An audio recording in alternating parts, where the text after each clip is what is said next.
This is Andy Purwell, Boxing Social in association with Betfred. I'm joined by WBC President Maurizio Sullivan just after the Fury White Wade. Maurizio, we had a little taste of the atmosphere and what to expect tomorrow night. Firstly, just talk about what did you make of the fans here? Well, it's amazing. British fight fans are the best in the world. They create something out of an event. It becomes a memory for a lifetime. What did you make of both Dillian and Tyson on the scales? Very well. They look very sharp. They are fit. They look good. They look fresh. They look strong. They look healthy. I was so proud to see the sportsmanship they displayed. And this is boxing. This is the reality. You don't need pushing and shoving and shouting. The way they behave today make me so proud. As you said, we saw a lot of respect up on stage between them. Dillian earlier this week, his team have said that they are not going to rely on the scorecards because they're concerned by that. So they're coming here looking for a knockout. We know Tyson, he can box, he can look for a knockout himself. What type of fight do you expect to actually see tomorrow night? Do you expect it to be a war? Do you expect it to be a bit of like a chess match to begin with? What do you actually expect to see between the pair of them? You know, styles make fights. So I am sure they both prepared physically and mentally, and they have a strategy. We will see what happens, but when that punch lands, that's when it's going to get interesting. They both have great punching power, and it's a battle for the supremacy. Mauricio, I do just want to ask you, a video went out yesterday, or it might have been earlier today, of yourself and Dillian having a conversation on the Wembley pitch. It didn't seem like Dillian was in the best of moods with you, or maybe not happy with how things have been handled in the build-up to this. Just wanted to get your thoughts on what was said in that video. We had a great conversation. We are friends. When he visited Mexico, we had a very good time, and we have our side of the story. We speak with facts, and I'm proud that he's fighting for the WBC Heavyweight Championship tomorrow with a guarantee of $7.4 million. If he wins, it moves up to 11.5. So I'm proud of that. He's my dear friend. He's a humble, nice person. And we just had a good opportunity to talk face to face after 2.5 years of not being able to see each other. Was that the first time you guys actually managed to have a conversation together then in the same place, I take it? No, because of the pandemic. We met a few times before in person. But then when all these things had happened, we never were able to talk. So it was good to talk in person and embrace and hug each other. Mauricio, one final topic I want to ask you about is Devin Haney said that if he beats George Kambosos, he won't accept the franchise title. He'll just want his WBC world title, the one he currently possesses. Just your thoughts on that? That's good. The franchise is a designation that has to be requested by. So if he doesn't request it, that's perfect. So if he doesn't request it, then will you look to relinquish that title in that division, or relinquish it completely? Or? Yeah. I mean, if there's no franchise in lightweight, there's no franchise. So. Mauricio, I appreciate your time now. Enjoy the rest of your evening and enjoy tomorrow night. Thank you for speaking to me. Thank you so very much. Yo, what's good, YouTube? What's good? It's Stormybman, and I am back. Welcoming you to the Friday Night Chop Session with Stormybman for this Friday, April 22nd, 2022. This is episode number 152, and we're calling this one a Heavyweight Championship of Inconsequence. Welcome everybody out there. I want to say salute to you all. Thank you for stopping in. Smash that like button as you come in. I see we have a overwhelming amount of people viewing right now, but the likes are not matching the views. The views are out far by at least 10 or more, and I don't know what's up with that, but you usually are more adept at making sure that's more aligned. So I don't know what's going on with you folks out there, but get those fingers walking toward that like button, man. For this Friday, it's the end of the week, and we are approaching a heavyweight championship fight for the WBC heavyweight title. The champion, Tyson Fury, the Gypsy King, is taking on the body snatcher, Dillian Whyte. This is a fight that, ironically, a couple of years ago, I did a video about these two men and the possibility of them facing one another. It was shortly after Fury had his draw against Deontay Wilder and was before Dillian Whyte had faced Alexander Povetkin. And I talked about this fight at that time being a better fight for the division, allowing two of the guys who really haven't fought any top 10 contenders outside of Deontay Wilder and Vladimir Klitschko for Tyson Fury, and outside of AJ for Dillian Whyte. And it turned out that these guys, you know, a couple of years later are now going to be ironically facing each other for one of the belts that our brother Deontay Wilder held in his possession for 10 title defenses. You know, it now doesn't have the same type of appeal that it had at that time when I made the video about it. In fact, earlier today, I reissued that video. I didn't see it in my queue, but hopefully people got a chance to see it when it was originally dropped. And if they didn't, you know, when it was re-released today, just like a 8-minute video talking about what it would have meant at that time had these two men faced off against each other. Of course, things have changed.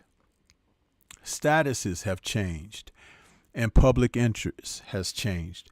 So we're now engulfed in something that it walks a fine line because of everything that has surrounded these two men.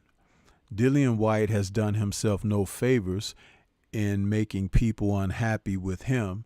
He had plenty of opportunities of stepping up and facing more quality opposition before arriving at this opportunity. And so, in some ways, have Fury. But coming off of the stellar trilogy that was his fights against Deontay Wilder, at least he has that merit that on his record of having faced that man 3 times. But White stumbled along his path, being knocked out unexpectedly and dramatically by Alexander Povetkin, forcing him to have to face the music again, in which he was able to turn matters around in their rematch. The other thing that we have seen take place is we had a world pandemic, and that threw the heaviest of wrenches into a lot of plans that the world is still not recovered from, particularly our professional sports, including the sport of boxing. A lot has transpired, a lot has changed forever, and we're going to have to adjust because it's just not the same. I'm going to take a moment out and welcome the brothers and sisters out here in the chat. Allow me to pull my second screen up here so I can see you all.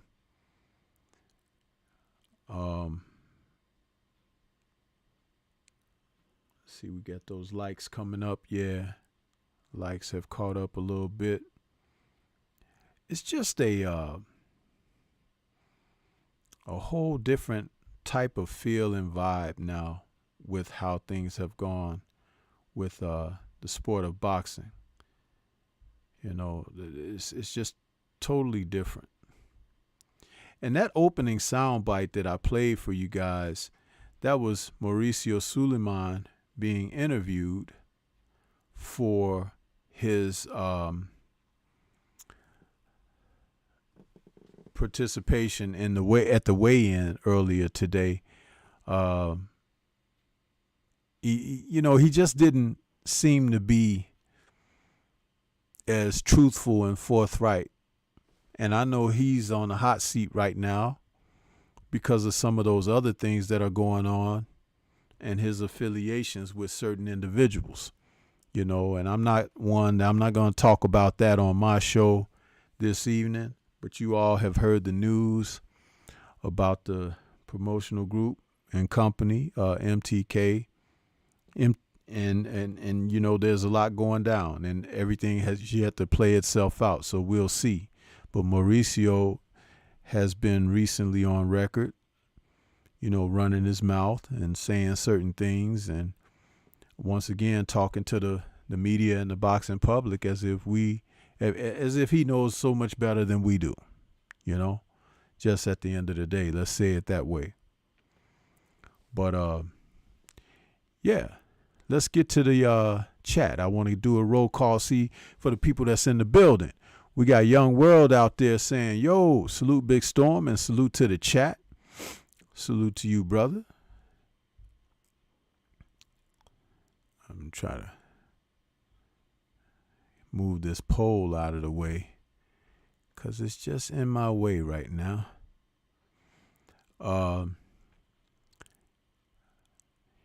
Jose Diaz in the building saying salute Stormy B Man in chat. Thrill Hill back with us saying salute Stormy B. Winston Lee is back giving us the peace sign and a couple of shots. Big homie Coop out there saying salute Sifu. Backsmack the like button, people. Class is in session, so pay attention. Yes, sir. Salute to all in the family. All the family in the chat, excuse me. Con Shonery in the building saying salutations. Salute to you, Con Shonery. Sheena is back with us this evening saying salute. Stormy B Man and salute chat. Con Shonery saying, I like that clip of Evander versus Douglas.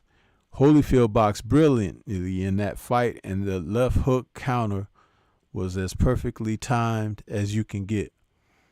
Con Shonery, if you're talking about the clip of Evander and Buster Douglas that's in the opening intro, that was a counter right hand Evander Holyfield hit Buster on the chin with after he tried to throw the uppercut from too far out. Holyfield took a half step back and came right back, fired that right hand on his chin and knocked Buster down. So it was not a left hook, brother. It was a right hand. And you know Stormy know, right? Because that was Evander, man. And for you all that didn't catch us last night, Scrapbook Boxing and I cooked with an anniversary show of the April 9th, 1988 battle for undisputed cruiserweight between Carlos De Leon, WBC champion, against Evander the Real Deal Holyfield, who was the WBA and IBF champion in an era when there were 3 titles. So that was what we did last night, and it was a great show. If you didn't check it out, shame on you. You can catch the replay. Detroit, BC is in the building saying salute Stormy, salute to you.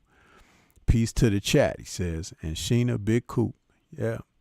Yave is in the building saying salute Sensei, salute to you. Shogun 76 is back with us saying salute Stormy. Con Shonery. Oh, Watcher is in the building. What's good with you, Watcher? Good to see you out there, brother. Saying salute. Con Shonery says, going back to Evander, I think that between he and Bo, Holyfield's best opponent, in my opinion, that Evander is the better fighter, but Bo has some intangibles on his side in a couple of those fights. Just size and youth. That's all. Flawless.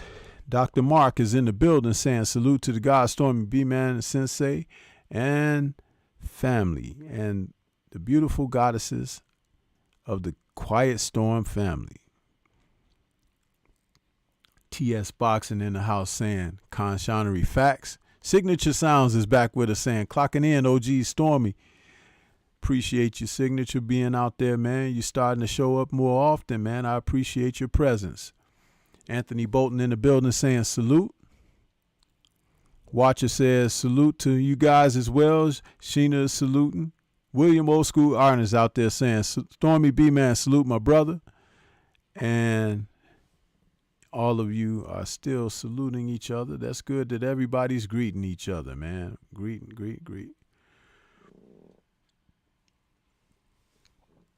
Signature Sound says Suleiman does try to slick talk from the side of his mouthpiece, but only talks in circles. Man, I really can't stand the guy. I really can't stand him, you know. He's a crook. Khan is asking, was it a counter right? Absolutely, brother. This is Stormy B, man. You gonna ask me that about Evander Holyfield? Man, you better recognize. He says, goes to show how long it's been since I've seen it. Oh, but you were supposed to be watching it in the intro. Come on, man. Boy, you guys be trying to justify your position, but you're wrong, man. Just say, oh, I stand corrected, huh? Yeah, what's wrong with accountability, man? Come on. That's what the sensei is all about here, trying to help promote that accountability, huh? Jose Diaz says, Bo had power and youth. Evander was all heart. Man, Evander was more than all heart, bro. That's why you don't realize why he's my favorite fighter. But if you had tuned in last night, Jose Diaz, you would have learned a little more about Evander. See, that's what I be talking about when you guys be, oh, OG, Sensei, and Scrapbook, the historian. And you used to say the same about Kurt, the historian. But y'all don't be there when we be doing these shows. Y'all don't be there, huh? To learn something. Because we put that down like nobody else, man. We put it out there. We break it down. We unveil and unfold the essence. Not just reflection on a fight from the past. That's not what we do. But we do so much to introduce it. And it's like it was less people watching us last night than who's watching right now. Huh? And the thing is, that's the thing. It's like we're doing this. We do it because we love it and we're doing it for you. But you guys don't show up for it. And that's a shame. Because you can get something from a baby of lesson in life. But people who tune it out, you're going to miss out. Huh? You've heard me say numerous times here, everybody ain't going to make it. And some of you out there, you think you know something about boxing because you watch some people punch each other in the face on TV or on your tablet or phone or your laptop. That don't mean nothing. Empty your mind. Open up. Receive something. Yeah, I'm preaching tonight. Because I get a little angry and I get a little touched when I see the lack of attentiveness, a lack of attention. People don't want to, they say they support you until you look behind and don't see nobody. Yeah. You know, in counseling, they have these tests they do with people. You stand behind the person of interest, the person of knowledge, the person of familiarity, family, love, romance, whatever, and they stand behind you and they tell you do a free fall and let that person catch you. And you're supposed to entrust that that person's going to catch you. Sometimes it happens. A lot of times it doesn't. And sometimes it does. When it doesn't have anything to do with the person not being there for you trying to catch you. Some of them just can't handle you when you're falling, don't have the strength to hold you up, to keep you from hitting the floor. Then some people just want to see it happen and see what will happen, the reaction.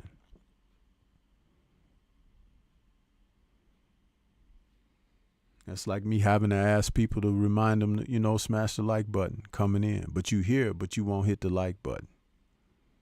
Really? Why are you here then?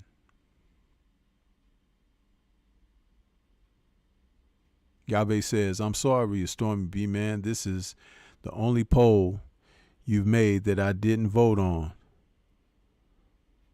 I don't care who wins. They did my man Deontay wrong. Yeah, now Dillian White wants to come out and make a statement about Tyson Fury had a long count in the first fight. Khan Shanri says Evander was an exceptional technician and workhorse of a boxer. You better believe it. The teachings of Georgie Benton were established with Evander as a cruiserweight champion. The man had good hand speed, good power, great combinations, great conditioning, great defense when he was cruiserweight champion. We remarked and talked about that last night, pointing things out.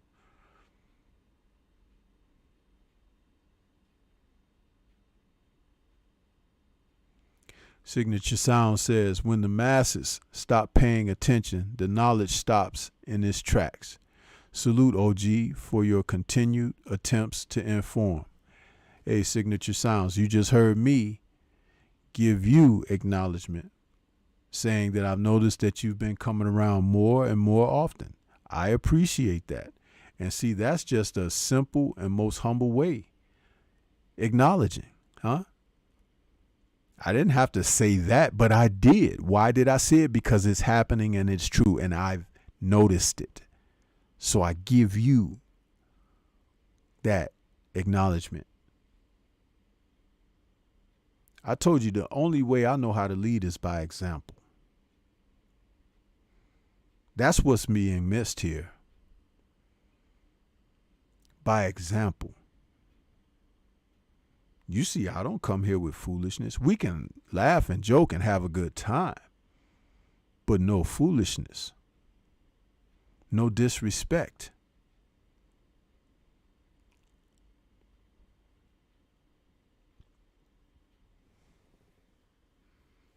And I don't have to dwell on anything, but I say things because it's of note or to be taken notice of. That's all.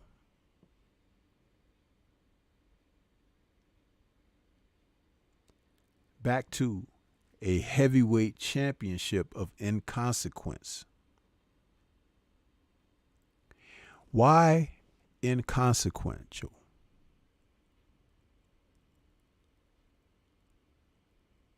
It's because these men have done enough in their careers that have made people not only take notice for the wrong reasons, but also feel ill against their actions and circumstances that surround their fights as of recent.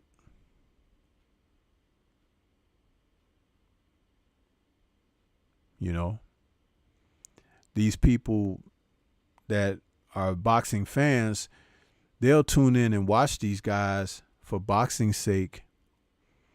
But these are two men that really should be protested. You know, fans should turn their backs between the doping, the questionable ethics. They are not the model citizen of the sport. They're not even the best of the sport. But they've been shoved down our throats.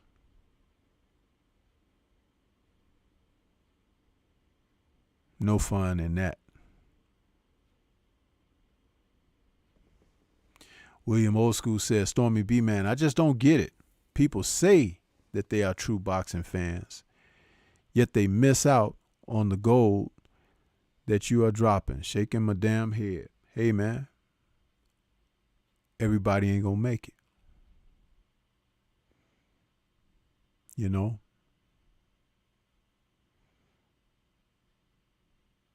When Noah was building the ark, he was told how big to make it. But what was a shame was all the people that were available that could have had the opportunity to board that didn't. Question is, why weren't they able to board? The animals were saved.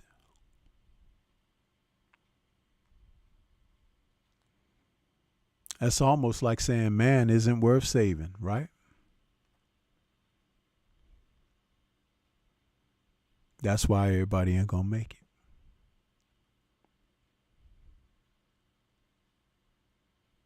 Yeah.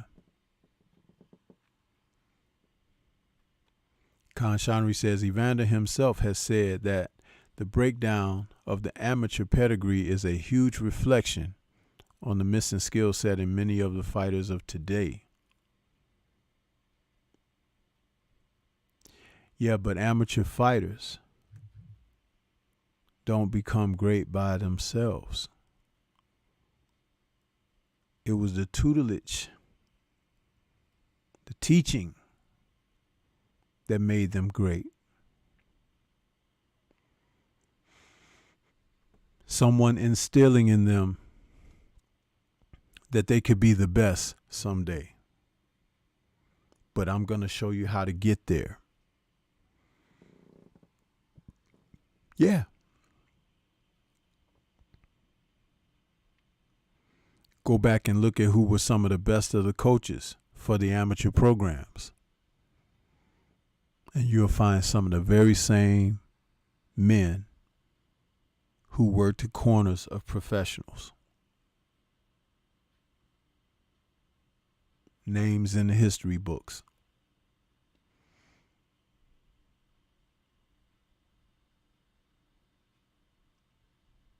I mentioned the name earlier, Georgie Benton.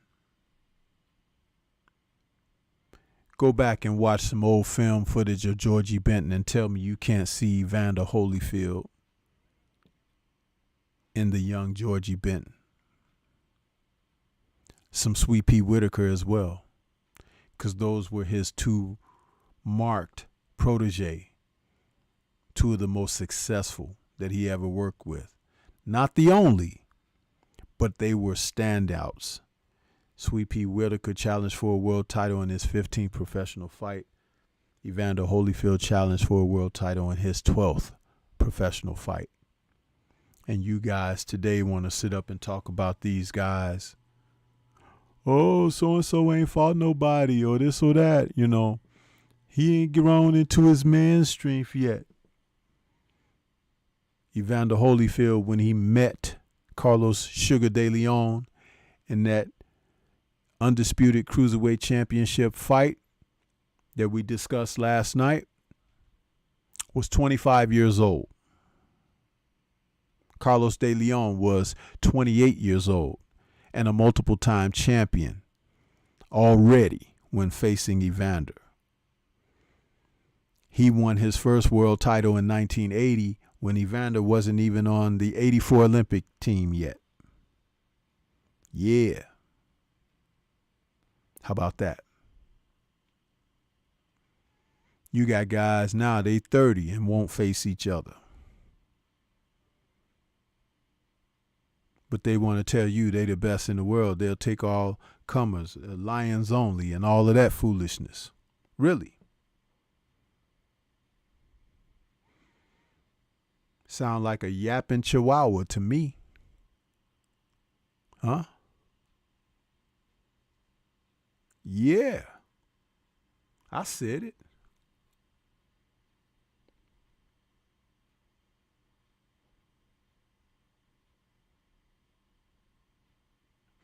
Conshonery says, many people miss out on a lot of good sources and content. I've turned some people onto this channel and guys like Scrapbook Boxing who can claim the mantle of historian deservedly. Yeah. And a lot of them missed Kurt Sugar. Watching bullshit. Tons of bullshit.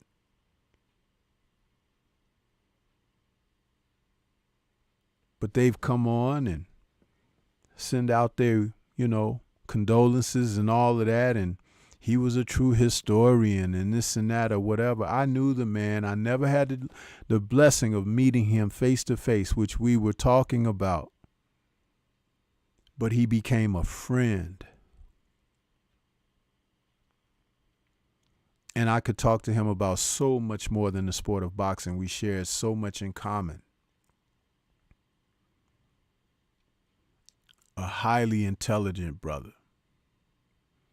You have no idea. And Scrapbook is the same. And we were all the same age. So coming up for the same era. Living life's experiences and being able to come together like we did, it was something that was manifested by a higher, greater power.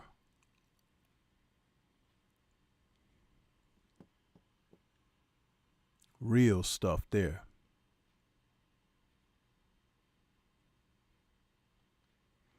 Signature Sound says, I'm curious to see if Fury continues utilizing the teachings of Sugar Hill.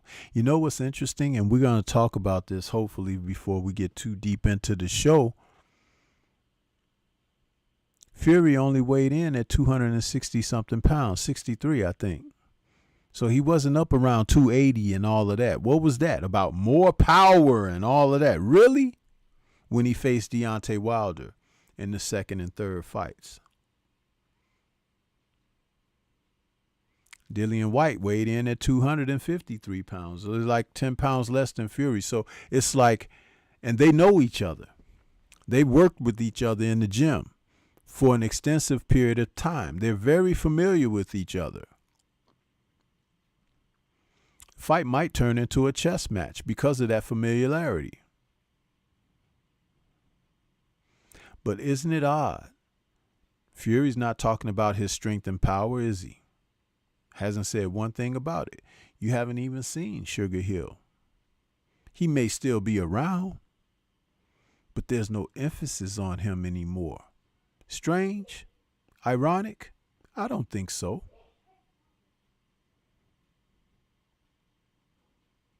Sugar Hill's a patsy. You've heard the brother Drew Titan, and shout out to Drew for what he does. Talk about being in concert. Yeah, it ain't over yet. There's always going to be a man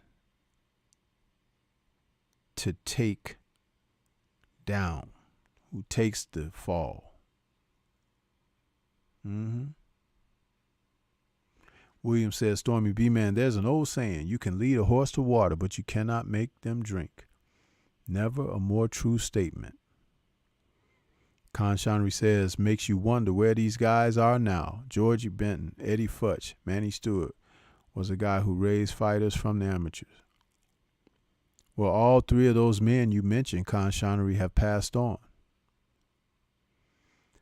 But they've passed on with their proteges not carrying their weight. Not carrying their weight. I'll say it one more time for people that may not have heard me. Not carrying their weight. With professors like that to be called a protege of one and not represent as such is wasted experience. Wasted.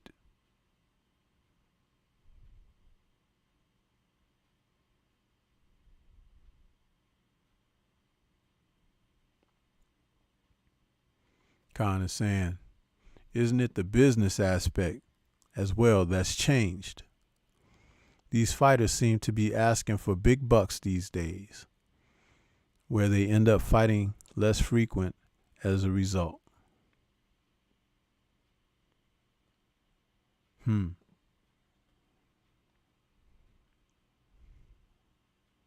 There's an assortment of reasons of why we are where we are. Assortment. Can't put your finger on one thing.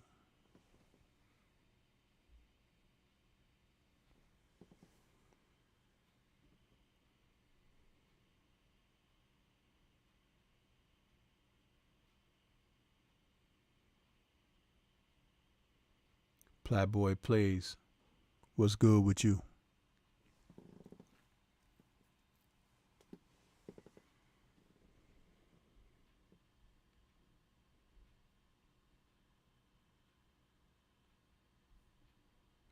Salute to you, Bruce Gas. See you out there.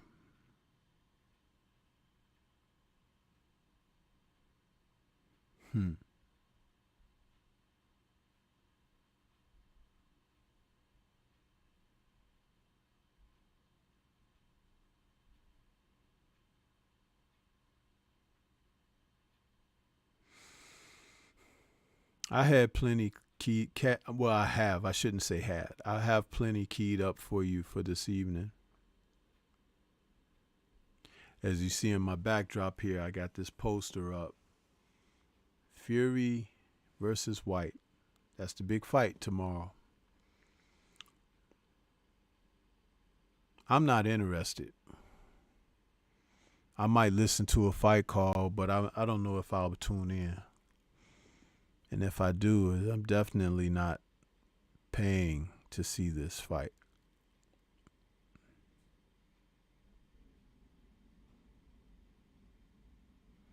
Tuning in to catch the live weigh-in today, they must have played that darn song that Fury sang, Bye Bye American Pie. They sang that, they played that like 10 times during the weigh-in show. And I was wondering, were they doing it just because that's something that Fury has attached himself and been associated with, or were they trying to send a message? Because when you send a message, you like to drill the message home. There's a reiteration to certify what you're trying to get across. Yeah.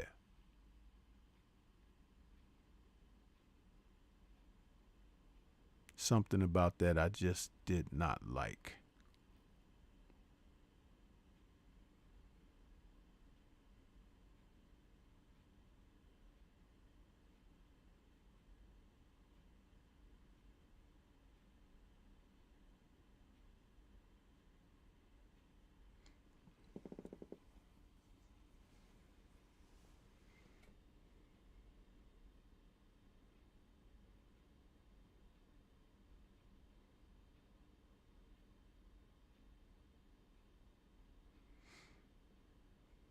I had a chance to listen to Lennox Lewis express himself about the fight. Caught a bit of a sound bite there. Now I'll play a little bit of it for you.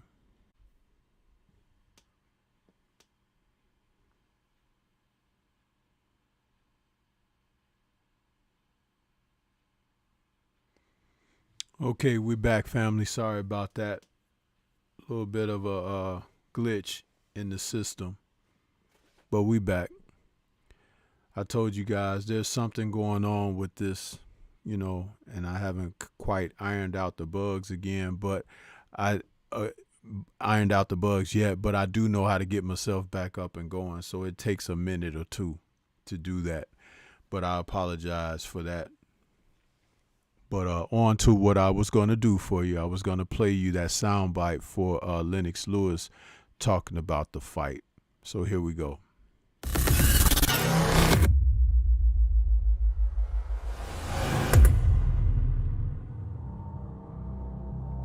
This is Andy Purwell for Boxing Social in association with Betfred. I'm in London and I'm joined by a British boxing legend, never mind British, Lennox Lewis. Lennox, firstly, how are you? I'm good. I'm sporting the platinum blonde this time, so it's all good.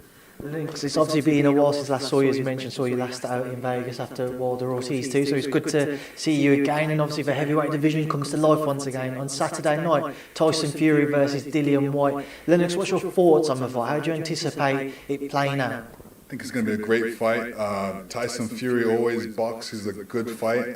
Dillian White has been getting better each fight, and this is his place right now to fight for the heavyweight championship of the world. He's worked hard. I've watched his climb over the last couple fights, the Povetkin fight. He made a mistake. All of a sudden, he corrected the mistake and came back and knocked out Povetkin. Now he's in camp, focused. I see him being very focused on this particular fight. So he's coming out, and there's going to be some serious punches thrown. How do you expect it to actually play out when the pair of them are in the ring? We saw Tyson up to boxing the southpaw stance at his open workout this week. And in Dillian's case, a lot of people mention his left hook and how much of an asset that is, but do they overlook the rest of his abilities? I've seen him, get knocked out against Povetkin, realize the mistake he made, come back and actually knock out Povetkin. And that to me is just like, he's climbing stairs. He's at the top of the stairs right now, so This is where everything that he's learned on the way up has to come out. This is the most important fight of his whole career. So I look at him as being very serious. Yesterday I seen him in a press conference. You know, he kind of reminded me of when I came out from my from my training camp. I was up in the Poconos, and when I came out, all of a sudden cameras are around me, and I'm like this. You know, I could catch a fly because that's how focused I was. He looks very focused in this. What is your prediction? My prediction is, especially in the first couple rounds, they're going to get used to each other. You know, Tyson Fury is going to be, you know, obviously elusive, and he's going to be keeping that head moving. So, you know, Dillian Whyte's going to, you know, come at him, trying to hit him, trying to knock him out, but it's not going to be easy because you got a 6'9" guy that you have to get used to.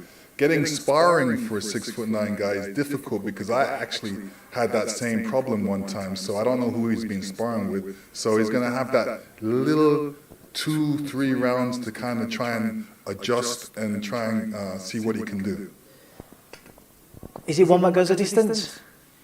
Yeah, I think the fight may go the distance. I think it's going to be, you know, back and forth. You know, I think Dillian Whyte's going to be going forward. Tyson Fury can basically do anything he wants. He can box from the outside, or he could, you know, box from the inside. I don't know what he's going to do. It's really up to him. You know, when a man can box southpaw and orthodox, you don't know what he's going to do. I just want to quickly get your thoughts as well on the Usyk AJ2 fight when that comes around. Lennox, what do you make of that? What do you think will go down when that is officially announced? I think, you know, both guys are going to step it up. I think we're going to have a different fight, the next fight with Usyk and Joshua. I think, you know, everybody's waiting for that fight to happen. They're going to see what kind of effects Usyk had having this war going on in his country. How does that affect you mentally? How is that going to affect him physically? So it's going to be an interesting fight. Final one, if you could choose the winner from Saturday and the winner from that fight, who do you think would be the bigger undisputed fight between? Oh, definitely Tyson Fury. Tyson Fury is the man right now, and he's the man at the top. In terms of the Usyk AJ fight, what do you think would be the biggest undisputed fight? So Fury beats White, and then either Usyk or AJ. What would be the bigger or the better undisputed fight, Fury versus one of those two? Oh, definitely Fury and Usyk would be a big fight because Usyk is a southpaw. He moves very well and is very elusive. So you got two elusive guys boxing each other. Who's going to win? Lennox, I appreciate your time so much. Thank you for speaking to me. Enjoy the rest of your time here in London and enjoy Saturday night. Thank you. Bless. Yep. So that was the former last undisputed heavyweight champion, Lennox Lewis, giving his thoughts on what may take place in this fight. It could turn out to be a chess match. I do believe that. Both men have long reach and everything, but White is shorter. And White has a funny build, doesn't he? It looks like his head is too small for the rest of his body or something. It's just something about how he's built is really kind of weird. Fury is a lot taller. And when you think about it, Fury and Wilder, when they were facing off, they were basically looking eye to eye. And you could see that White is markedly shorter than Fury. So that could play into matters very easily. I did hear some rumblings that Fury may be looking to box more southpaw in this fight. It's a strategy he has used in the past. And if they've worked together in the gym a lot and are familiar with one another, he probably wants to switch it up. Whichever one he didn't do a lot of sparring against White is what he's going to do in the fight, because he's got to give him a different look to eliminate the advantage of being familiar. So he's versatile enough to do that. As far as punching power between the two men, I think that White's left hook is a bigger punch than anything that Fury throws. And since Fury didn't elect to put on that excess weight, White is not going to have to worry about that the leaning and pushing on him like he was doing against Wilder. It's interesting. Very interesting. Yeah.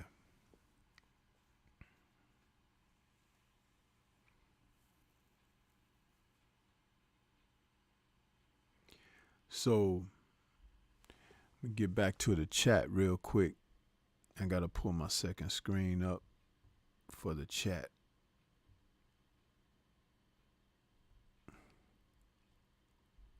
Let's see what we got here.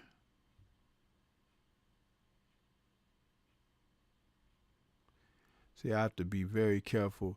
I can't move as quick on this computer like I used to with my other one, because my other one, the buttons, I could just press them. But the buttons on this one, you know, it's just kind of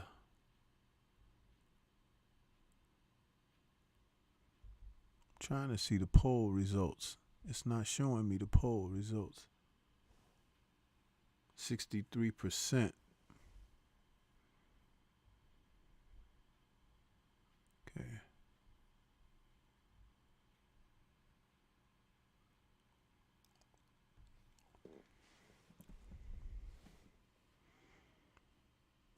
Okay, we got Thomas Moreland out there. I see you've entered the building. J. Wayne Citizen is out there, channel member. He says, I've been in here a while, just letting you know I'm listening. I appreciate that, J. Wayne. As long as you smash the like button, I'm good with that. What else we got? Khan Shanri says White's small head will be an advantage. It could be. He could make Fury, if he knows how to tuck that head like a turtle, he can make Fury miss. You know? Thing about it is, I don't really like either of these guys. And a lot of my dislike and distaste for them has nothing to do with their boxing abilities.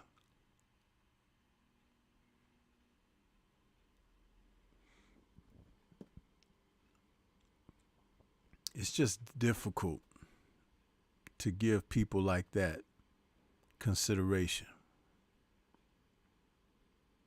Just difficult.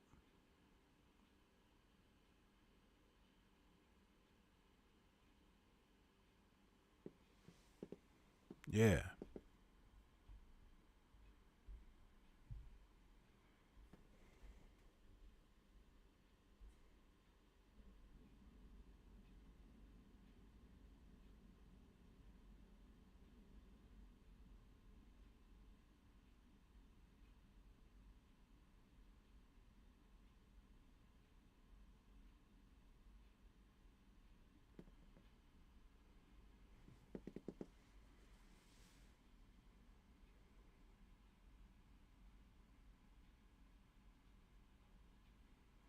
You know,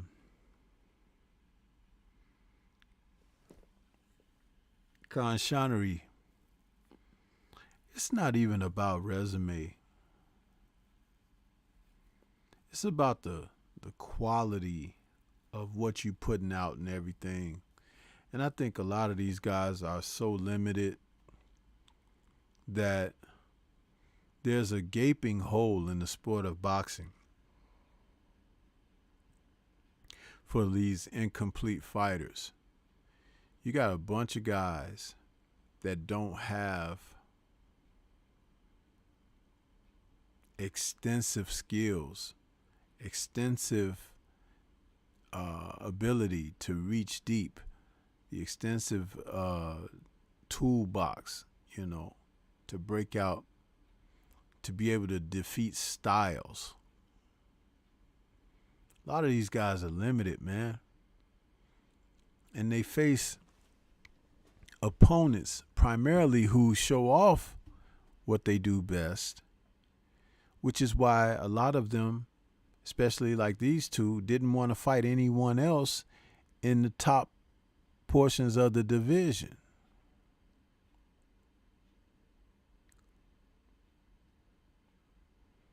Anthony Joshua really blew it. He had an opportunity.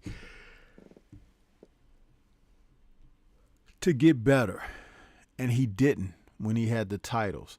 He kind of pumped the brakes after becoming a champion instead of facing opponents that could help him cultivate and develop. He started taking safe fights and still was having trouble. Matter of fact, you know, on a late replacement, Andy Ruiz Jr. knocked him out. You know, that's not supposed to happen unless you not where you need to be, unless you're not as good as you were touted to be.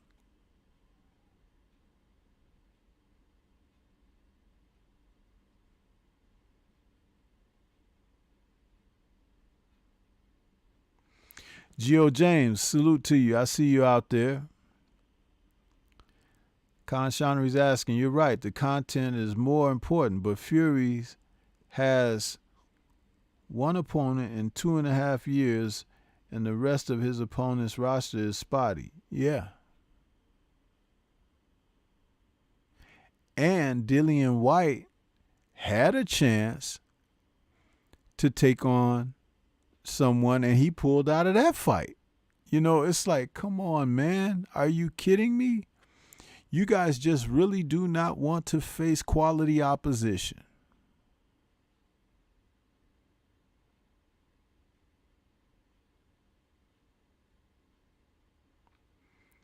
Yeah, but Con Shonnery, he wasn't a surprise to people who really know the sport of boxing.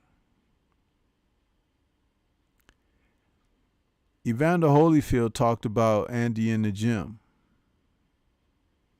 I saw Andy beat up that big Russian guy just months before he fought Joshua. It was in that fight that I think it was his last fight with Top Rank. And when he beat that guy up, I realized when the Joshua fight came along, I said, oh, he knows how to fight tall guys. Derenchenko. I said, man, he knows how to fight tall guys. That's going to be a problem for Joshua. And lo and behold, it was.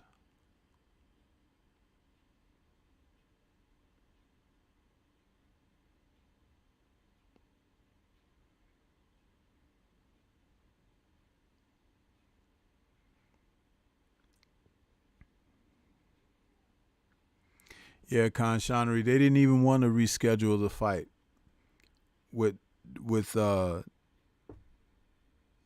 Wallen. Wallen deserved a fight like that with White because he's beaten, you know, Dominique Brazil, went tooth and nail against Fury. A lot of people feel like he beat Fury, whether he did or not. I'm not trying to even state. I'm just saying he gave him much more run for his money because we didn't know who Otto Wallen was prior to he fighting Fury.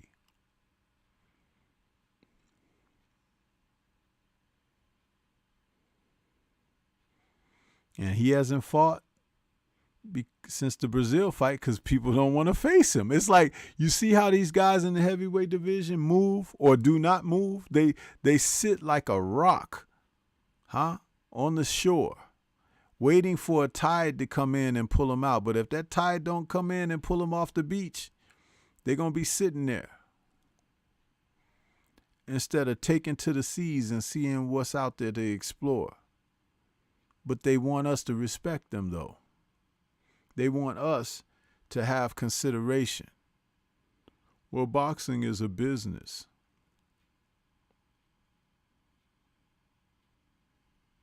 The hell out of here with that.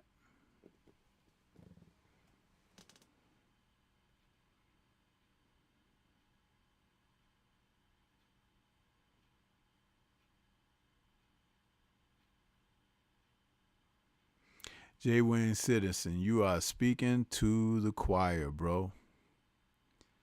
He says, when I was sick, I was watching a lot of old fights. These guys today can't even throw fluid combinations. No, they are 1 or 1-2. Combinations. I raised the question when Lubin was fighting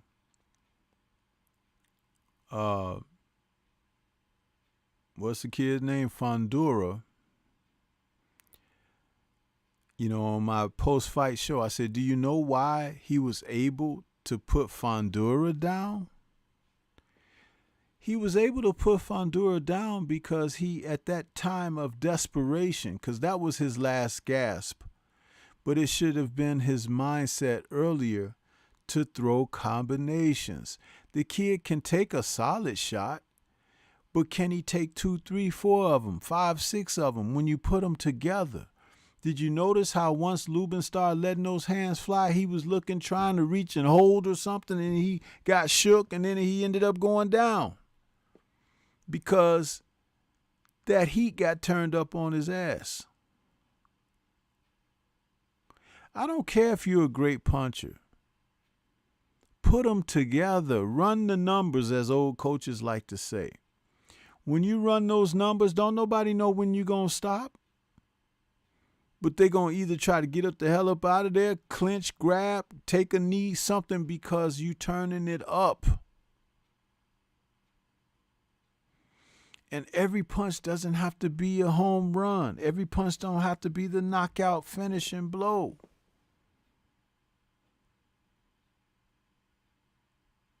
When you get in there and you can touch the guy, you touch him. And you keep touching him. You touch him so much that he think he being molested. Get your hands off me, man.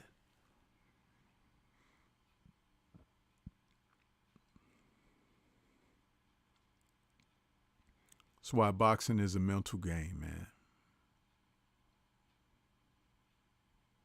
Mental.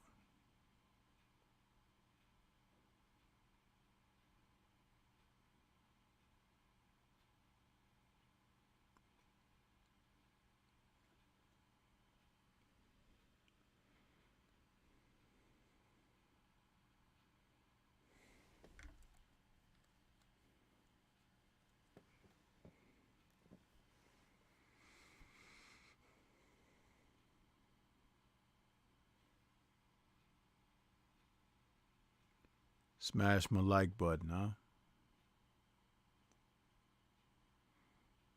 I reported earlier in the week we finally went over 3,000 subs on the channel. It's been a slow grind, but you know what? I'll take it.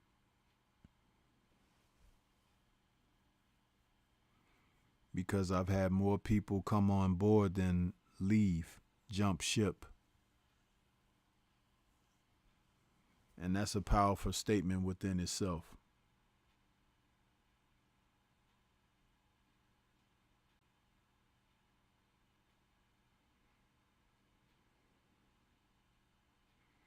Signature is asking, OG, if Fury wins and Usyk loses,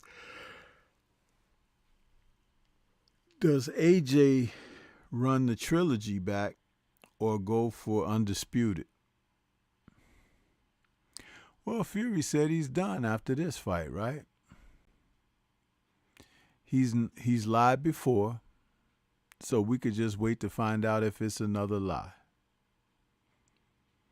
But when you're talking about those big bags of millions of dollars, that's enough to get him off the sofa. We've seen that several times, right? Even when we should have left his ass on the sofa.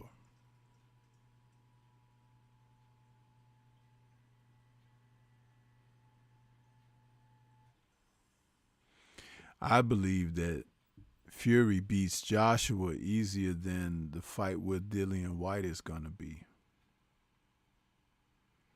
The interesting thing is I know that White defeated Joshua in the amateurs. Then when they faced each other as professionals earlier in their careers, AJ defeated White.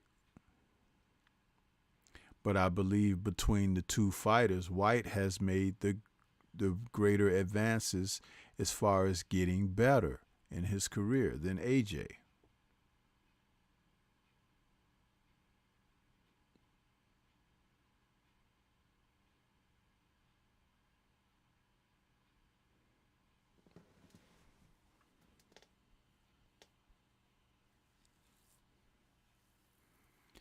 Yeah, so it's, and AJ, depending on how he wins, remember that too, because if it's a close decision or something, AJ is like, he's not a safe bet. He's always going to have his supporters on pins and needles.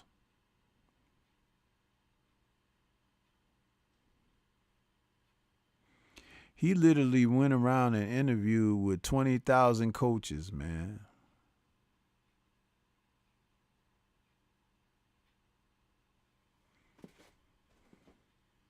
That guy is uncertain of himself. And I said this a long time ago before we even got to this point. I said that he's going to mess around, stalling his career, and other fighters are going to catch up. Meaning the guys who were fringe contenders, prospects, and whatnot, they were going to catch up. And they have. They got another young fighter, that David Adewale, out there that's going to fight on the undercard of this card. And he looks like another Danny Dubois.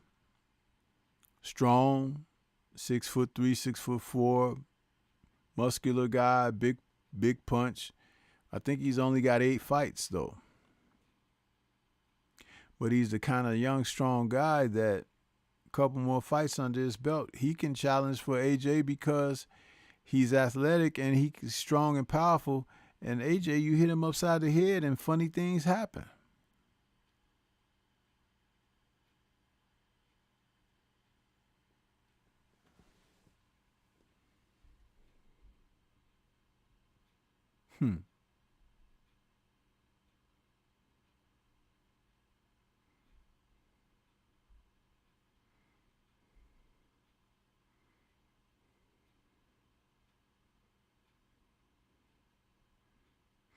I actually had a sound bite from him out of Ali. I can play some of that for you guys too, because they interviewed him. Check him out. Big D, how are you? I'm good, Chris. How are you? Very well. How's it feel to be standing here in the sunshine at Wembley Stadium, knowing you're going to be fighting here in a couple of days? Yeah, it's crazy. Good experience. And I've got to remember to give God the glory, because people pray for these sort of times and I get to really live it. So it's a good experience.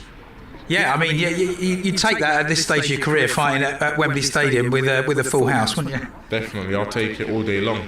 I mean, when I'm fighting, there'll probably only be about 20,000 people here, but that's good enough for me. Only 20,000, that's all right. Exactly that. That's like the O2, which is very, very good for me.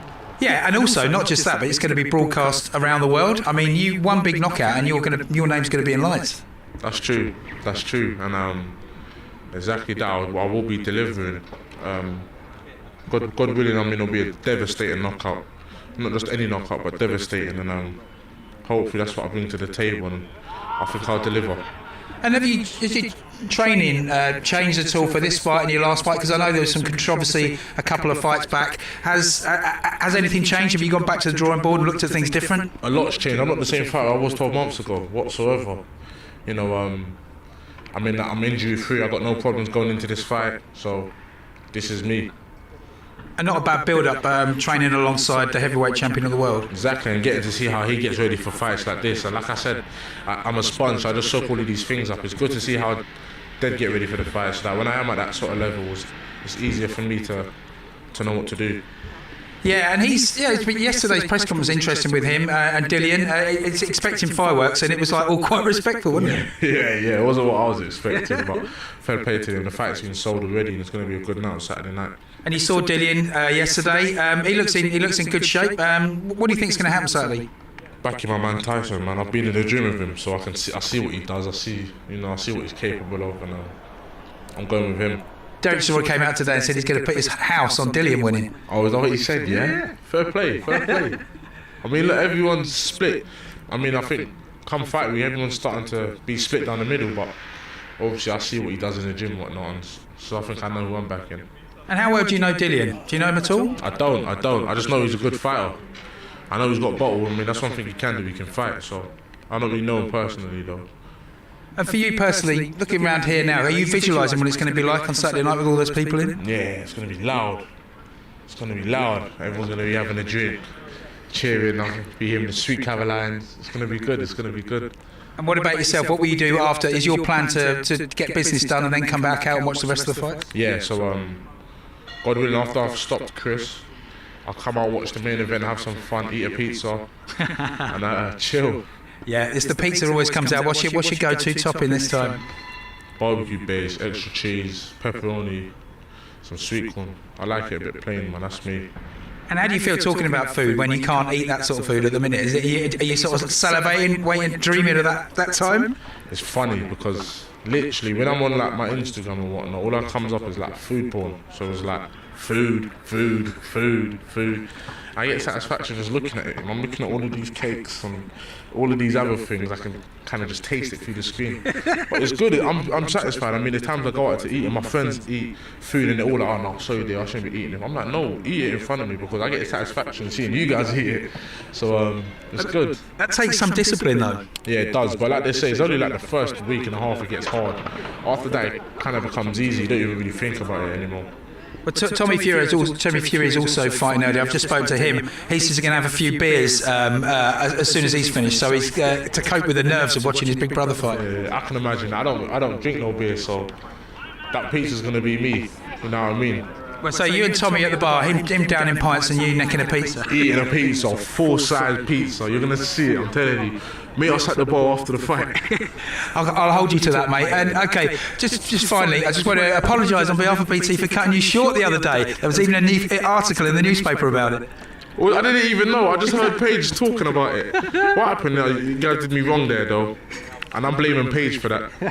I'm blaming Paige and I'm blaming Rob. Where's Rob? I didn't even see Rob. Rob was too scared to come along today. Yeah, no. I don't blame him. I don't blame him. As soon as I got on the camera, they just took me right off it. I said, all right, it's all good. Yeah, and then Tyson moved in. I think it was quite funny they made an article about it because I don't think you were as bothered as they made out. No, I wasn't bothered whatsoever, man. That stuff there doesn't. You know what I mean? It's just Dave's gonna come and let me quickly come in and then like, oh, sugar, Tyson's coming. I said, oh, sweet. I gave it to Tyson. I didn't let Tyson come and take it. You know what I mean? We walked it out. I said, Tyson, come on now. Do you know what I mean? I ain't gonna do it, so I let you do it, and then I left. But what was the article though? It was just saying BT left David Adelaide speechless and snubbed him after a 30-second interview and Tyson coming in. Wow. Who released that? It's Daily Star. Oh, is it? I didn't even know. Wow, this is the first time hearing it. I thought I heard Paige talking about it, but I didn't hear it. Yeah. But maybe he's looking at it now. Oh wow, that no, see, it sounds worse than this. So what is it? Read it to us. What does it say? It says, let me scroll back up. It says BT Sport brutally snub heavyweight prospects live off the air for Tyson Fury interview. And then the first line says David Adler isn't an easy man to ignore, but BT Sport effectively did just that when they snubbed the heavyweight prospect in favour of Tyson Fury. Fair play. Fair play. I mean, I won't be talking to David Curran. Well, we haven't snubbed you today, mate, and who knows, 3 or 4 years' time, it could be somebody else making way for us to speak to you instead. Exactly that. And that's the dream, God willing. So. That's it. You got the tattoo, you got the Wembley tattoo, you're pointing at that. You're going to be fighting there, and hopefully back here again another time, fighting for a world title. Definitely, we'll be back here living the dream again. I'll be headlining the show, and instead of 94,000 people, there'll be 95,000 people cheering me on. Yeah, this kid is he's on the rise right behind, and the whole point of it is because he is the next Danny Dubois, even though Danny Dubois is still in the mix of things. But the guy they got him fighting, dude, he looked like a guy that works at a bar. And he should get him out of there inside of 3 rounds from what I saw. Now, he's a strong man. He can punch very well. He's been in the gym working with Fury and everything. So he's got some experience with, quality caliber fighters. But when you talk about a guy like AJ, AJ's trajectory stopped when he picked up the IBF championship off of Prince Charles Martin. Prince Charles Martin. His upward trajectory stopped after that. Salute to K-Rod. I see you out there. Mr. Telephone Man. Your birthday coming up. Yeah. So, only thing is like, okay, with all these good guys out there, right, upcoming and everything, who gonna decide to fight the other? Remember, I said that's the state of the game in the heavyweight division. You got some guys out there that are not facing right now. This dude, Philippe Herkovich, Mike Hunter. You got fighters out here that ain't doing nothing. Otto Wallen,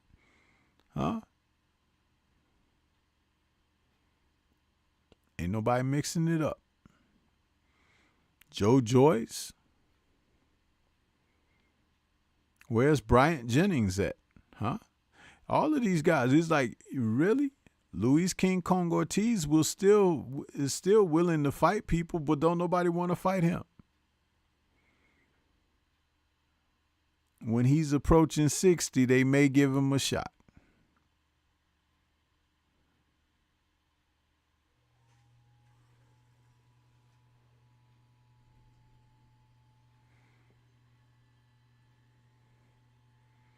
Yeah, Conshonery, Big Baby, the only thing about him, they keep putting him in against guys that ain't got a chance. We need to know what happens when he gets taken into the late rounds. Is he going to fall apart mentally? Is he going to get tired from lack of conditioning? Can he really take a shot if a guy hit him back? We don't know any of those things. We just know that he's looked like a Ferrari amongst a bunch of Toyotas out there. Yeah. But there may be a Bugatti out there. We don't know, We would like to see it, right?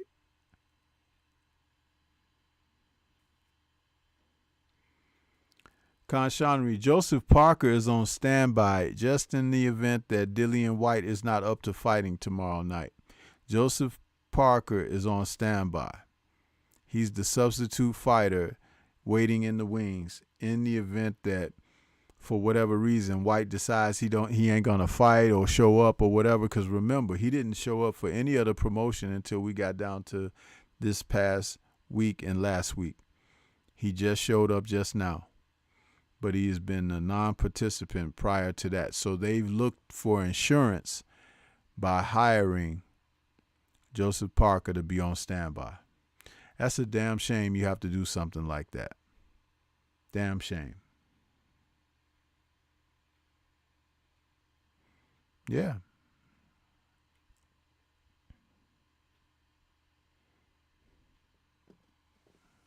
Shame.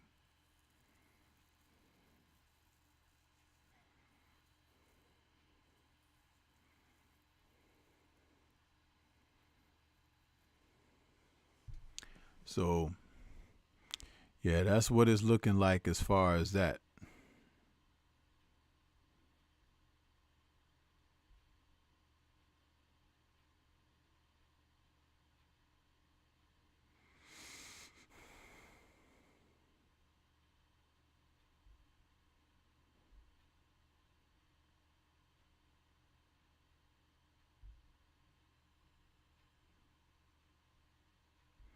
Now, I'm going to switch gears for a moment, because there's something I want to talk about. A couple weeks ago, we saw Michaela Mayer in her fight against Jessica Hahn, and she performed admirably. Michaela Mayer is the goods. And she may be willing to move right up and take on the winner of Katie Taylor and Amanda Serrano. That big bout is coming up. But got a chance to catch her in an interview. And boy, she sounds ready. Let's listen. I thought, well, according to Coach Al, I got a B+, but B+, so room for improvement. Yeah, always with him. But I thought I performed well. You know, she had some tricky things up her sleeve when it comes to her style. She moves in big circles, and she was holding on to me a lot and making it difficult for me, pushing my head down. But we trained for that, and there we go. I feel like I let my hands go, and I followed the game plan pretty well.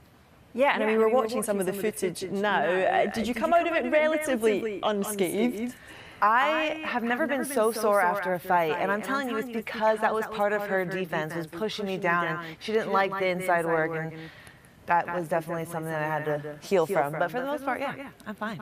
The thing with boxing is that every time you finish one fight, the next question is, well, what are you going to do next? And the name Alicia Baumgartner is coming up a lot. You've been having a nice little chat, really pleasant chat on social media. She says you're being salty, you're going to be easy work when you do fight. What's the latest in terms of when you might get in the ring with her? Listen, this is not me being salty. This is me being the greatest champion I can possibly be. I want to take on the other champions and have the biggest fights possible for the fans. You know, before she was champ, I was coming for your guys' girl, Terry Harper, and I wanted that fight to get done. It took a long time. Now Alicia Baumgartner's in her space and has the belt, and so now I'm coming for her. It's really simple as that. I think the fans deserve a big fight, and I hope it doesn't take too long to get it done. Yeah, you've spoken about moving up in weight. Is that something that you think is going to happen, and could that potentially set up a fight with Katie Taylor? Yes, I would love to fight Katie Taylor. She's done so much for the sport. You know, she's been around since I first started. So if I can't get the big fights that I want at 130, then yeah, I'm going to absolutely move up. I'm already a big 130-pounder. I can definitely go up to 135, even 140. So I would love to challenge the winner of Taylor versus Serrano, whoever comes out on top. As we mentioned, you are covering the big fight this week. How much have you enjoyed being on the other side of the ropes and with the microphone in your hand? It's fun, you know. I never thought I'd be doing it this early on. I thought maybe, okay, after my boxing career, I'll switch careers a little bit. But I've been doing it a lot lately. It's fun. It's great. I still feel like I'm challenging myself because even though I'm not physically boxing, I'm challenging the mental side, you know, and dissecting these opponents or these fighters and having to come up with the strategy I think that's going to happen and who I think is going to win. So I'm still learning, and it's just a different aspect of the game, but I love it. And of course, Fury White, it's at Wembley Stadium. You've had a bit of experience at Wembley when you arrived. Just for people that haven't seen it, we saw this on your Twitter. Y'all Brits are crazy. You're not even allowed into a pub unless you're Team Chelsea or Team Palace. Like, they separate y'all. That's how crazy you guys are. You look quite worried for your safety there. You're a boxer. I think you could probably take most of them out. I just thought, oh my gosh, they have to separate these guys. That's how, like, you guys are such die-hard fans. You guys go so hard for your people. Oh, big time. I learned that when I first got on Twitter and started coming for your guys' other champ, who was a Brit. And so I know you guys go hard for your people. It's no different on the soccer field. And I had to go with Team Chelsea because they let me into their pub. You know, I wanted to have fun and explore Wembley Stadium, and so they let me in. There we go, official Chelsea fan. Yeah, see, that girl, she ready. She even talking about taking on Alicia Baumgartner. You know what I'm saying? So she's ready. She's ready to go out there and test herself. And I want to see her because I believe that fight against Hamadouche introduced her to something in herself that she didn't realize, you know, until she went through it. She realized that, you know, that was somebody that brought something out of her. And that's a fighter. That, you know, she wants to test herself against the best.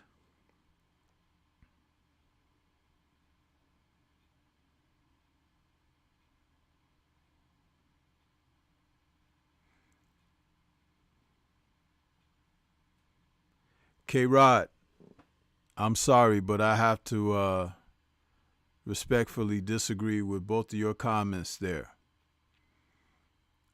I've been talking about this young lady, especially the Hamadouche fight. It brought something out of her. She took the fight to another level. Baumgartner, in her last fight, just showed that she can be hit and be hit cleanly. And if she doesn't polish up her defense, someone like Michaela in there with her could take advantage of those openings. And Michaela's not afraid of contact. She's not afraid of somebody who might have a little athleticism. She has it herself. She's being trained by someone who really knows the sport. David Reed's old trainer. Huh? And the thing about it is, she wants this. And Baumgartner's very tiny. Even though they could be at the same weight and fight, Michaela has height and reach advantages and strength. This woman is strong. I've watched her. And she's very marketable. I don't know what you're looking at, K-Rod. If you don't like somebody, you don't like them. But don't allow your dislike for someone to be clouding your judgment in their ability or capability. See, that's the thing I don't do. I don't like Tyson Fury or Dillian White. But I spoke about their fight being a possible chess match a moment ago. I didn't say one guy was just going to blitz the other guy. So that is because I recognize they both have abilities that, and the fact that they have familiarity with one another, having spent a long period of time working with one another, the fight can be a different kind of fight. And Fury has elected not to come in with all that excess weight and everything, which, again, we didn't know why he did that before, but we know that he's, that's what he's working toward. So it's like he's in at a more reasonable weight for himself, and that automatically pulls Dillian into the fight. But I don't care for either guy. Salute to L-Dub popping up. What's good with you, L-Dub? Glad you're out there, brother.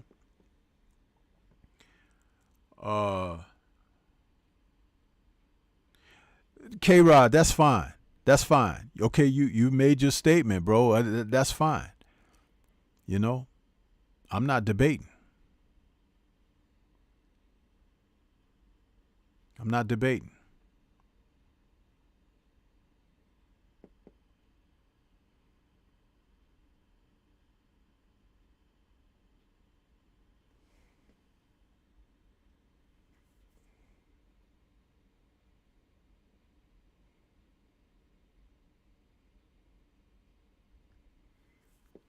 The mere fact that this woman is even chasing the notion of moving on and moving up to face the winner of this big fight that's just a week away now.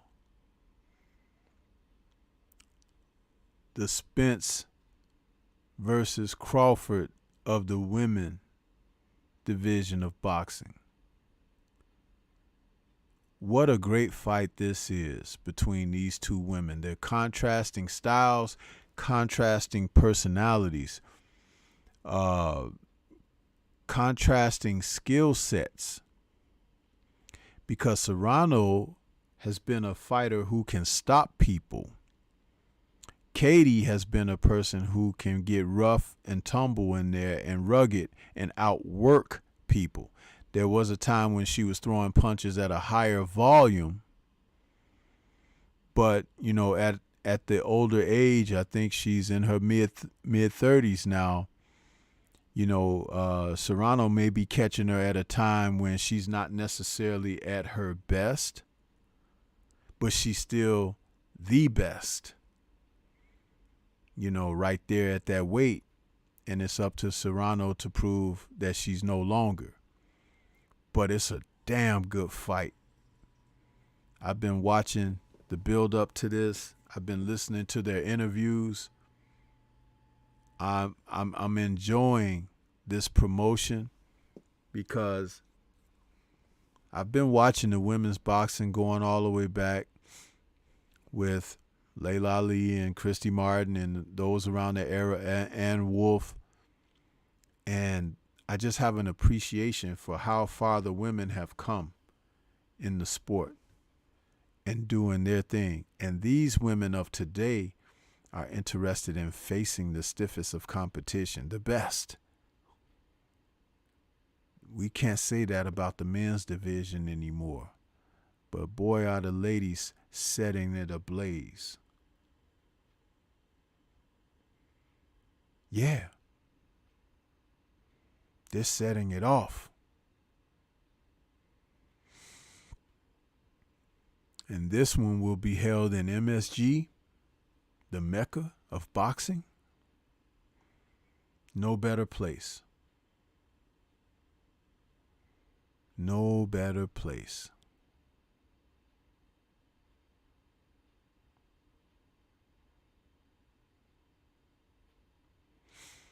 You know, I had a little something I wanted to share with you guys about Katie from the DAZN broadcast where they talked to her. I thought this was very interesting. Let's see if I can pull it up. All right, fight fans, you know why we are here. The biggest fight in female history, and we have one of the best fighters in the world. People have a number one, some people have a number two, but she is here, Katie Taylor. No, but basically I'm going to say this is the biggest fight of the year. Yes. Until further notice, you know, No. until somebody else crazy fights. Listen, Katie, we've been wanting this fight for a long time, right? Jake likes to take the credit for this fight for happening, right? And do you give him that much credit? Like maybe if he wasn't around, maybe if he wasn't repping Amanda, it wouldn't have happened? With low budget here. Yeah, give me the mic. I mean, that possibly could be the case. Obviously, when Amanda was with Ludabella, the fight was scheduled a couple of times before and it just didn't happen. So I'm obviously very grateful that this fight is happening right now. I'm grateful that Jake Paul is a part of it, right. Even with all the criticism that Jake Paul actually gets in the ring. But how's it been working with him? Yeah, it's been great. This is the first time I've actually met him today. I haven't had much interaction with him, but he seems like a gentleman, and I'm just very grateful that this fight is actually happening. The biggest fight in female boxing history. These are fights I've always wanted since I turned pro, and here we are. So you're saying I'm just here to hold the mic. That's basically what it is. So you're saying Lou DiBella was skimming off the top. That's what you're saying? I don't know what was happening. That's off the record. All right, so listen, I want to say, you know, you're fighting somebody who has 44 wins, just like Pursoon, and that was your toughest fight. So on paper, do you think this is the toughest fight of your career? Who knows? This could possibly be the toughest fight in my career. I'm obviously preparing for that kind of fight, and I'm going to be ready for whatever comes my way. And she obviously has a great record. She's a great fighter. She's not here for no reason whatsoever.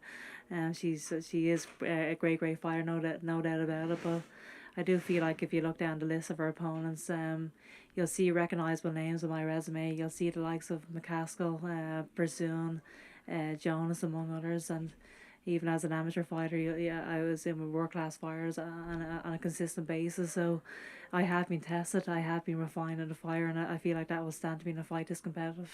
So in other words, you have a better resume than Amanda Serrano. So I don't know if you listen to the rumors on the internet, Instagram, social media, but this is the narrative. People are saying Katie has the more amateur style where she throws a lot of punches. Amanda has more of a pro style where she sits down on the punches, so she has power.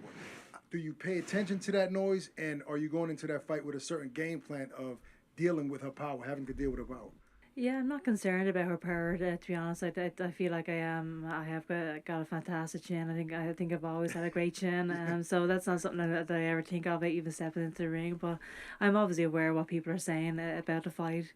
Even when you're trying to be careful what you see on social media and stuff, so some things do come true, but I'm just focused on my own preparation, focused on what I have to do myself, and one of my favourite parts about boxing is boxing always gives you the answer. We're going to look at each other in the eyes, the bell will ring, and we're going to see who the better fighter is.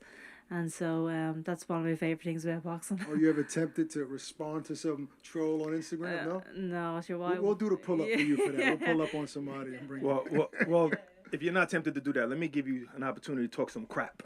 Do you think maybe your power is overrated? Because look, her last fight was Miriam Gutierrez. You dropped her. She went 12 rounds and didn't drop her. You dropped her in the 4th round. Do you think maybe your power was underrated? Yeah, possibly. I think I only obviously have the 6 knockouts as well, but I think in all my fights I have hurt my opponents as well. So, and they've all been genuinely good opponents, my ones as well, and good strong lightweight opponents. So, maybe it is underrated, but either way, I really am. I'm not concerned about what Amanda Serrano brings, and I don't think at this stage of my career there will be any surprises. I think I'm that experienced both as an amateur boxer and as a professional, and I'm just excited to be involved in a fight of this magnitude. You know, you're not one to talk smack, but this fight. We tried. We can't get that much out of her. But you know, the talk is the winner of this fight could possibly be considered the greatest female fighter in history. But right now, before the fight happens today, do you consider yourself the #1 pound-for-pound fighter in the world? I mean, I'd obviously love to be considered the #1 pound for pound. It's very hard for me to speak so highly of myself. Right. I think that's other people's jobs to do. Yeah. But I obviously the pound for pound rankings are always so subjective. So but it's important for you. Even though you don't want to call yourself the best, it's important that you're at #1. Yeah, I mean, this is what I train for. I'm in the gym constantly on a weekly basis, pushing my body. I want to be the best.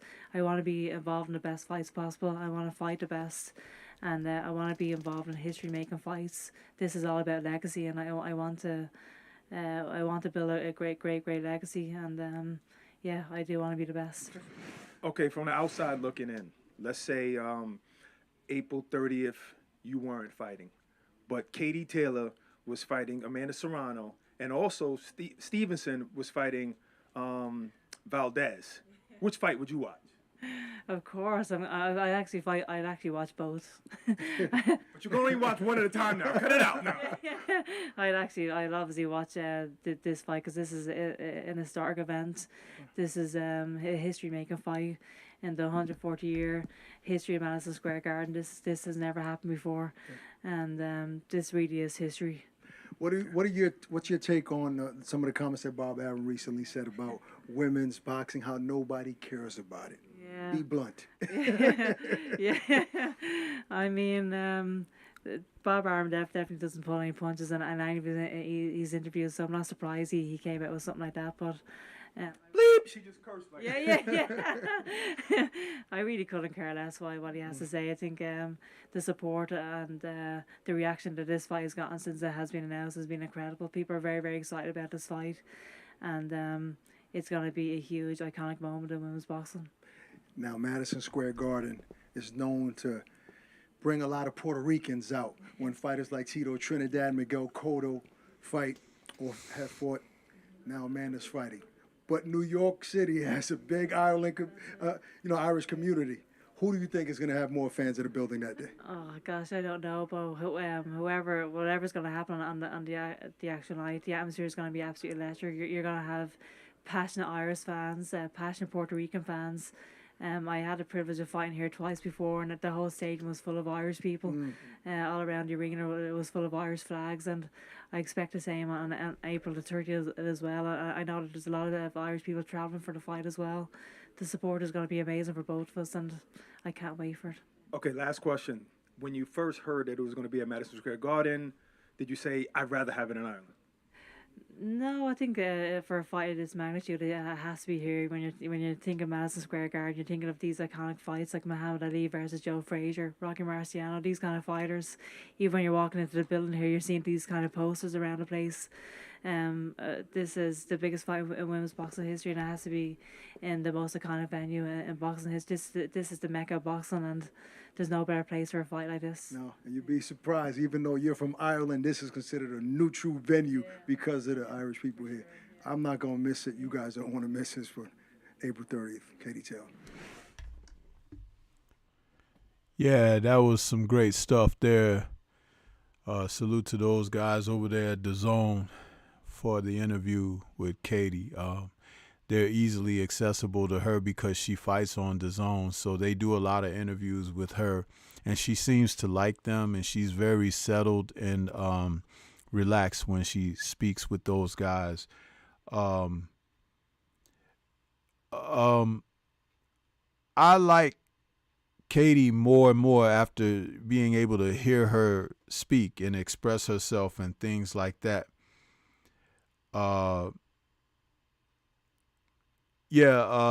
L-Dub, I didn't get a chance to look through everything, man.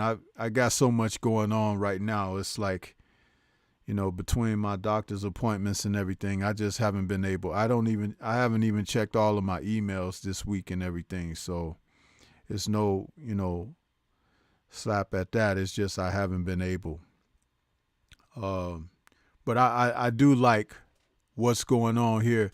And to come back at Dodge J there, he says, wow, no mention of Shields. No, she didn't mention Shields in this particular interview, but she has acknowledged Clarissa Shields in some other interviews that I have seen and I have recorded talking with these guys. She has a great deal of respect for what Clarissa has accomplished.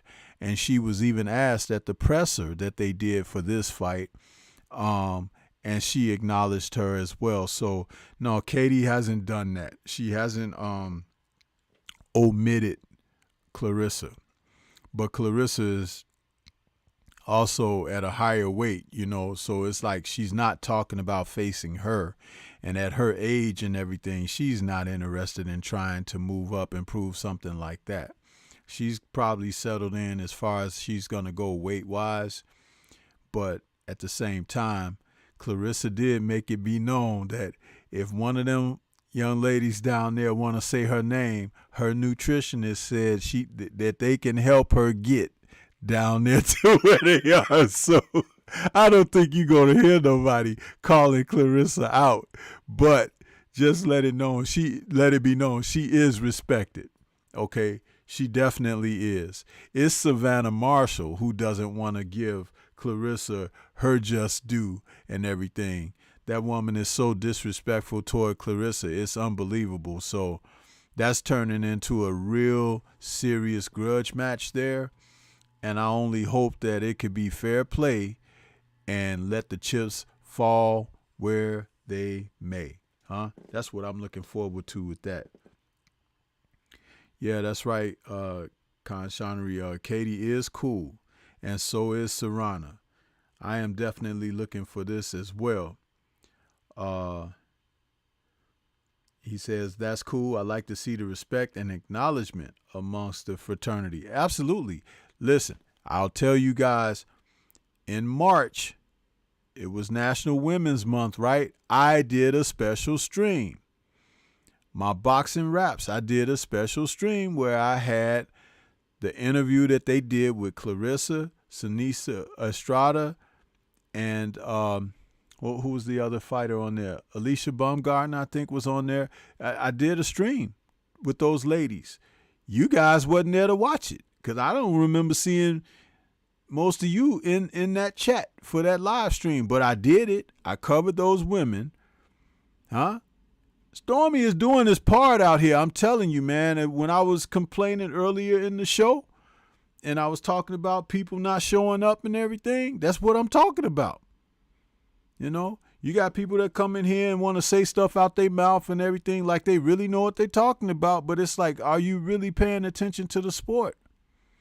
I can't cover every single thing, but I pay enough attention to understand that when something should be looked at, I'll start talking about it. You could talk about Earl Spence and Bud Crawford 24/7. Do you ever get tired? Talk about something else. Talk about someone else. How about this right here? These women right here are getting ready to set it off. This is Ali Frazier of the women 2022. And you should be dialed in instead of talking about how many pay-per-view sales did Earl have.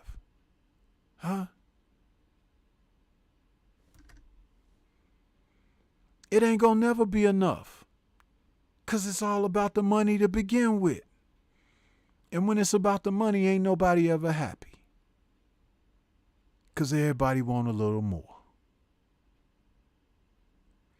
if I was doing what I'm doing here, this content that I try to produce here for money, this tent would have folded a long time ago. I haven't received one super chat tonight. And that's not me saying, oh, I'm complaining.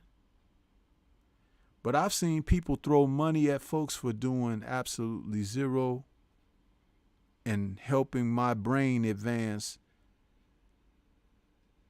not one iota.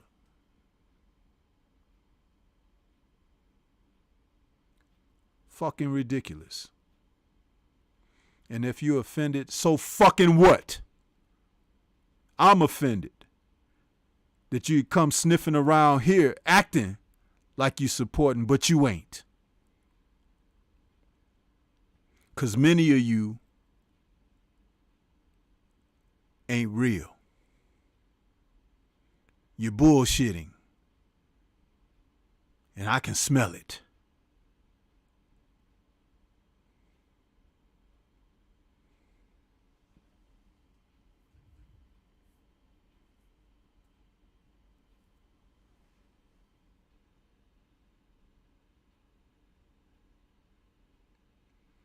Watcher says, I'm calling the heavyweight fight tomorrow. Gotta dip out. Peace to you. Appreciate you, Watchers. Thank you for stopping by and showing some support, brother. Thank you. William says, I heard it. Yeah, William, you know it. Listen, man, only hurt dogs holler, William. And you not one of them, brother. You ride till the wheels fall off. I know that. Much respect to you for doing so as well. Much respect to you.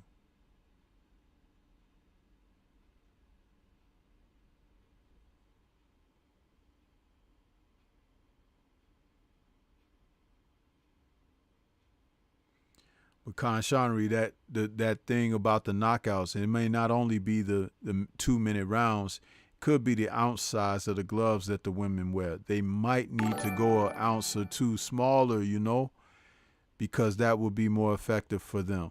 They don't need to wear the gloves that men's and boys wear. They should wear lighter gloves. A lot of them have much smaller hands. Salute to Sheena out there in the super chat. She says, I truly appreciate you, Stormy B, man. Thank you, Sheena, for your super chat donation. I didn't say what I said for you to give one, but I appreciate you giving one. But what I said is a factual matter. There's people out here, man, they don't do nothing but hold their damn, you know what they do. You see it. I come on here one day a week and give a 2-hour show, and people just watch. Don't even want to hit my like button.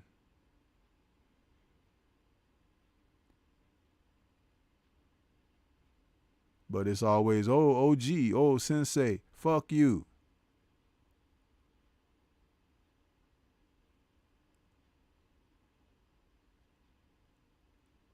You ain't bullshitting me.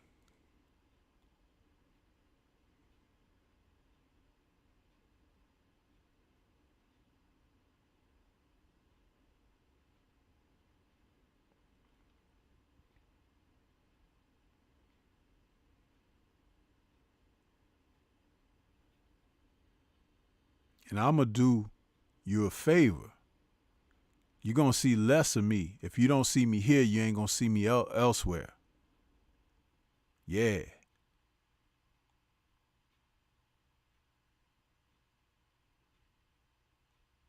Yeah.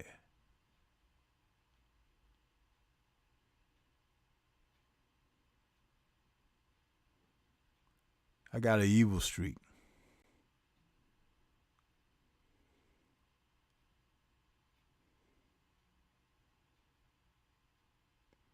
You don't want to respect me? Why should I respect you?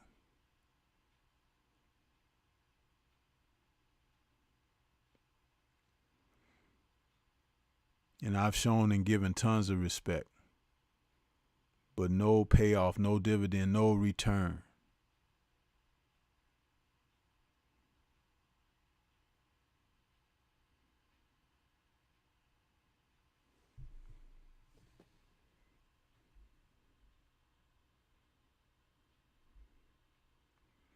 I don't be bullshitting here.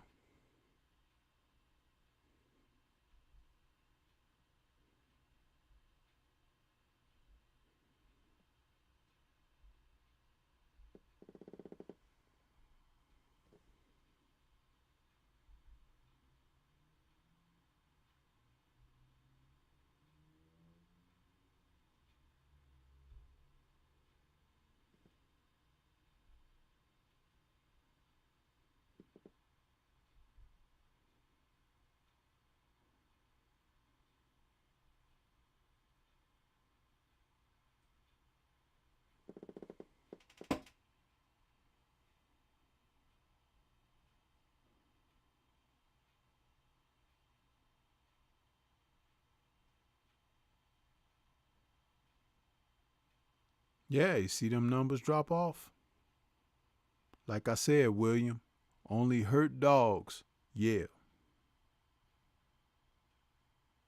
You see? And I can't tell you the countless hours of bullshit that I've listened to. Because it was like not many choices. There's plenty of choices now. And I will exercise them. As so should you all.